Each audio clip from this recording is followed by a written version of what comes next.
அமுதாய்த்தல் அமுதாய்த்தல் அமுதின் மேலான முத்திக்கனியே என் முத்தமிழுக்கு என் முதற்கண் வணக்கத்தை கூறி என் உரையை தொடங்குகிறேன்.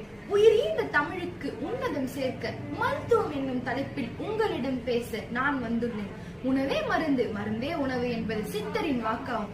நோயற்ற வாழ்வே குறைவற்ற செல்வம் என்ற நோய் இல்லாத தன்மையே நமது முன்னோர்கள் பெரிய செல்வமாக கருதுகின்றனர்.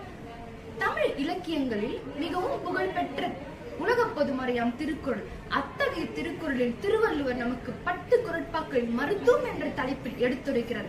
எனவே குறள் வழிபட்டு நாம் பகுத்தறிவு பெற வேண்டும் என்ற எண்ணத்தில் மருந்தென வேண்டாமாம் யாக்கைக்கு அருந்தியது அற்றது போற்றி உணின். இதன் பொருள் என்னவென்றால், ஒரு மனிதன் தான் உண்ட உணவு நன்றாக செரித்து விட்டதா என்பதை அறிந்து பின்பு அடுத்த வேலைக்கான உணவை உண்டானாயின் அத்தகைய மனிதனின் உடம்புக்கு மருந்து என்ற ஒன்று தேவையில்லை என்று திருவள்ளுவர் அடித்து